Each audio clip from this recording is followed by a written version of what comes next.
Nous marchons pour annoncer la vérité, la bonne nouvelle en toute clarté.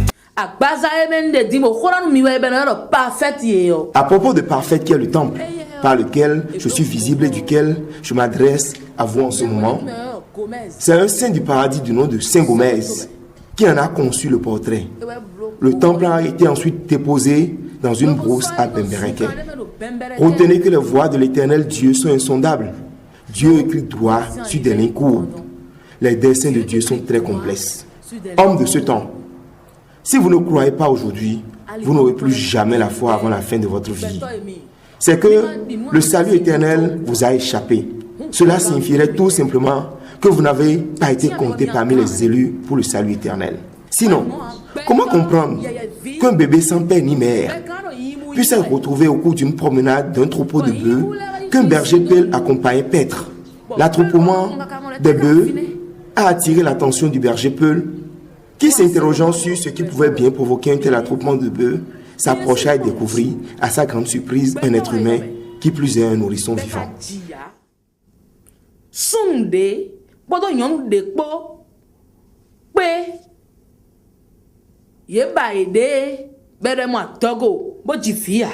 Considérez un peu ce grand et mystérieux miracle.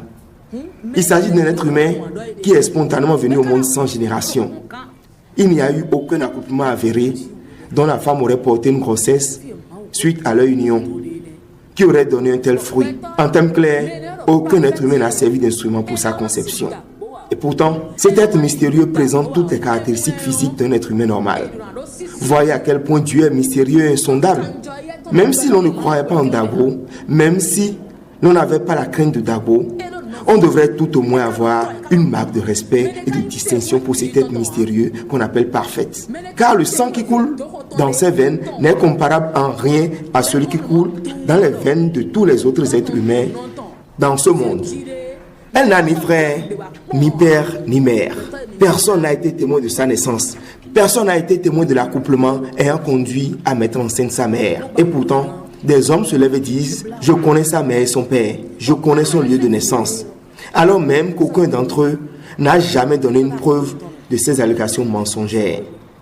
Le genre humain est foncièrement méchant.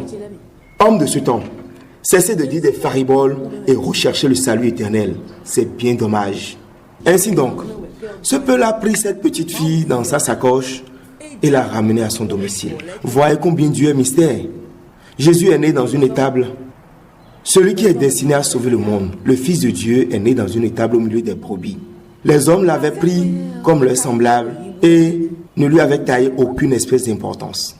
Quant à Parfaite, elle a été retrouvée au milieu des bœufs. Pourquoi Dieu agit-il toujours ainsi? Il se retrouve toujours au milieu des animaux. Cela prouve simplement que le genre humain ne vaut rien. Dieu démontre à chaque fois qu'avant même sa venue dans le monde, les hommes l'ont déjà rejeté.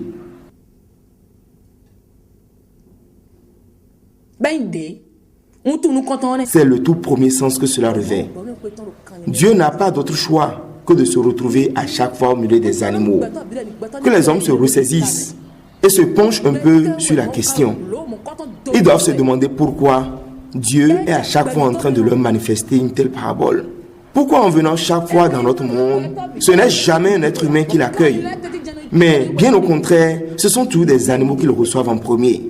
Ressaisissez-vous et interrogez vos consciences. C'est la toute première parabole. La seconde est celle-ci. Considérez un peu l'humilité de Dieu. Il pourrait, en descendant dans le monde, choisir d'habiter parmi les princes et rois, dans des milieux de richesse, où l'on vit dans l'opulence, dans la classe de noblesse. Jésus aurait pu naître au milieu des lingots d'or. Parfaite pouvait être retrouvée au milieu d'or et d'argent. Et pourtant, ce ne fut pas le cas. Voyez comment se manifeste l'unité de Dieu. C'est justement ce qui vous perd et vous le considérez comme votre égal. Vous vous mettez à lui jeter des opprobres et vous faites montre de tout ce dont vous êtes capable en mettant tout en œuvre pour l'éliminer du monde. Mais sachez que moi, personne ne peut me liquider. Catéchiser les âmes, ouvrir les yeux, le souffle du Saint-Esprit nous rend audacieux.